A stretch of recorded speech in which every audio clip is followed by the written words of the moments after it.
What's up, everybody? Welcome into another edition of SSPN Reacts. And today I woke up and I was scrolling my Twitter feed, just looking at the Spurs news, looking at, other teams I like news, just scrolling through the Twitter feed and seeing what was going on in the news world. And I saw something that caught my eye that made me want to make a video.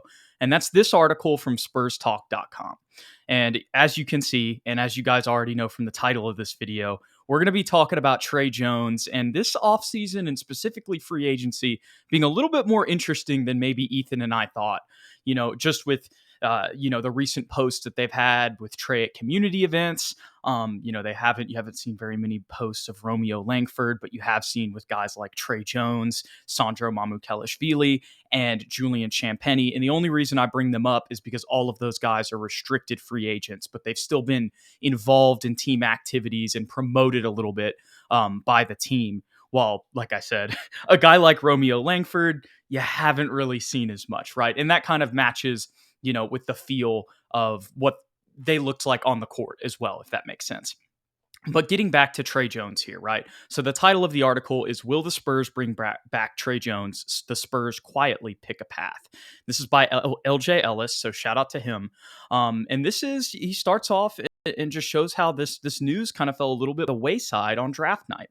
So understandably, news about Tre Jones fell through the cracks on draft night. On an evening that was all about celebrating the arrival of Victor Wembanyama, San Antonio Spurs general manager Brain Wright briefly gave an update on the team's incumbent starting point guard during his press conference. So this was the press conference after the draft.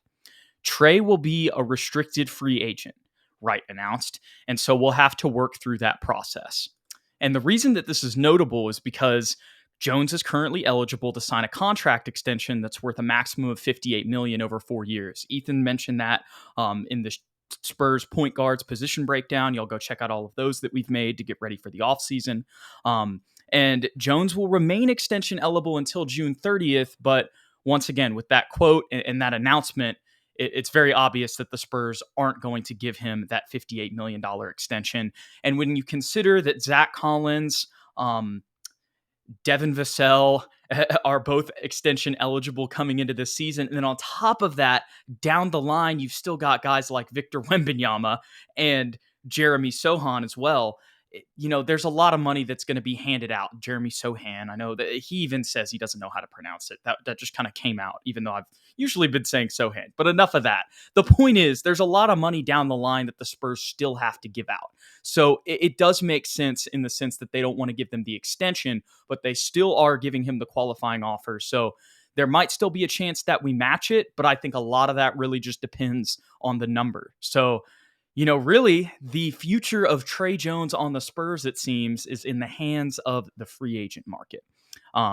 Prior to the draft lottery, a source told LJ Ellis that Jones and the Spurs would discuss expansion possibilities depending on the outcome of the lottery. Apparently, San Antonio winning the rights to Wembanyama has changed the front office's outlook enough to allow Jones to set his own market as a restricted free agent, which kind of just lines up with what I just said.